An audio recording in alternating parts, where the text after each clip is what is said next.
तो चले आज हम नीट का क्वेश्चन नंबर 50 और क्वेश्चन नंबर 49 देखेंगे जो 2022 में आया हुआ था।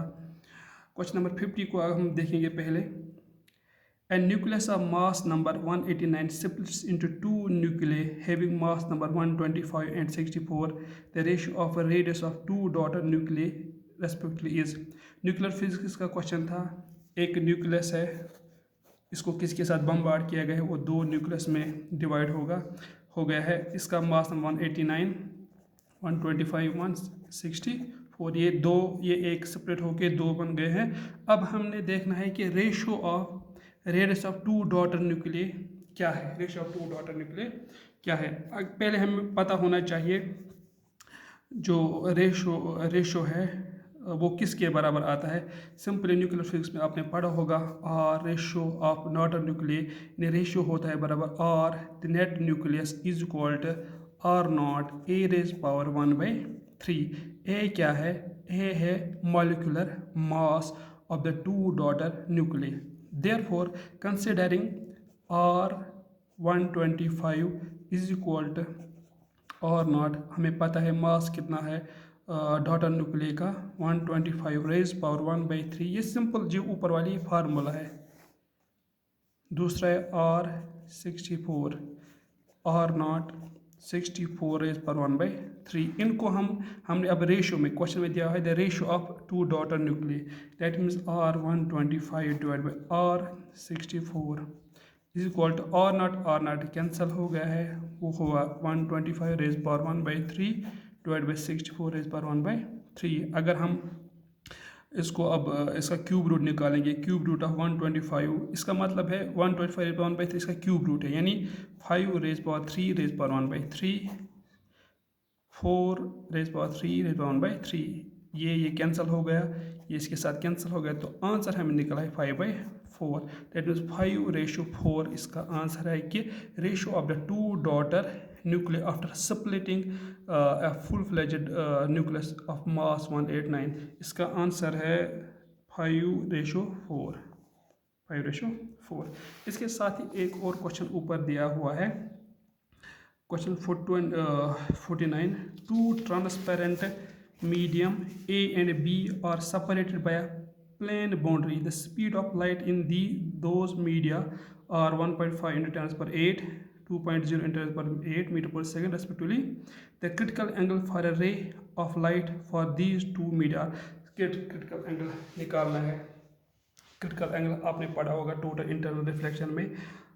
जब हम इसको अब रिफ्रैक्टिव इंडेक्स के साथ रिलेट करेंगे, हमें पता है कि रिफ्रैक्टिव इंडेक्स जो होता है म्यू, वो होता है बराबर C divide by U। C velocity of light, U velocity of light in medium. Mu is called C by U।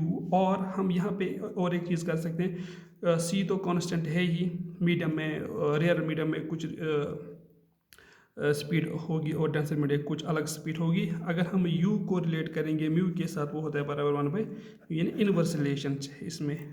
अब हम क्या करेंगे, CRI क्रिटिकल एंगल आपने पढ़ा होगा, साइन IC क्रिटिकल एंगल होता है बराबर refractive index of rare medium to the refractive index of denser medium. As we know that refractive index of rare medium to refractive index of denser medium, हमें पता है ऊपर दिया हुआ है जो म्यू है वो इनवर्स रिलेटेड 1/U है, यानी कि रिफ्रैक्टिव इंडेक्स ऑफ मीडियम होता है बराबर inverse relation to speed of light in a medium, speed of light in a medium. अब क्या करेंगे हम, ये इनवर्स रिलेशन है, मीन्स म्यू ऑफ R होता है inverse related 1/U of rare, mu of D होता है बराबर 1/U ऑफ D। सिंपल। अब हम ये दो वैल्यू इसमें पुट करेंगे तो हमें क्या निकलेगा, critical angle sine of IC is equal to mu of R 1/U of R to the 1/U of D, वो आएगा U ऑफ D, यानी कि उसका उल्टा आ जाएगा U of D U of R। That means sign IC होता है बराबर UD डिवाइड बाई UR।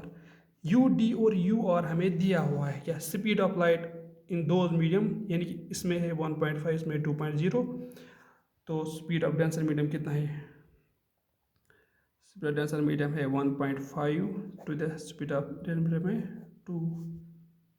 इसका मतलब हुआ है ये 15/20 इसको कट करके 3/4 निकलेगा। तो हमें जो साइन ऑफ आई सी है 3/4 आ गया। I C is equal to sine inverse of 3/4। फिर इसको डिवाइड करके 3/4 को साइन इनवर्स ऑफ 0.750 ये निकालना था हमें। तो इसका ऑप्शन है ऑप्शन नंबर 2। इस तरह से क्वेश्चन किए जाते हैं। होप आपको भी समझ में आया होगा कि किस तरह से क्वेश्चन करने होते हैं एग्ज़ाम में। तो कंसेप्ट क्लियर होंगे तो क्वेश्चन आसानी से किए जा सकते हैं। और ये उतने हाई फाई क्वेश्चन नहीं थे, क्वेश्चन आसान थे। Thank you.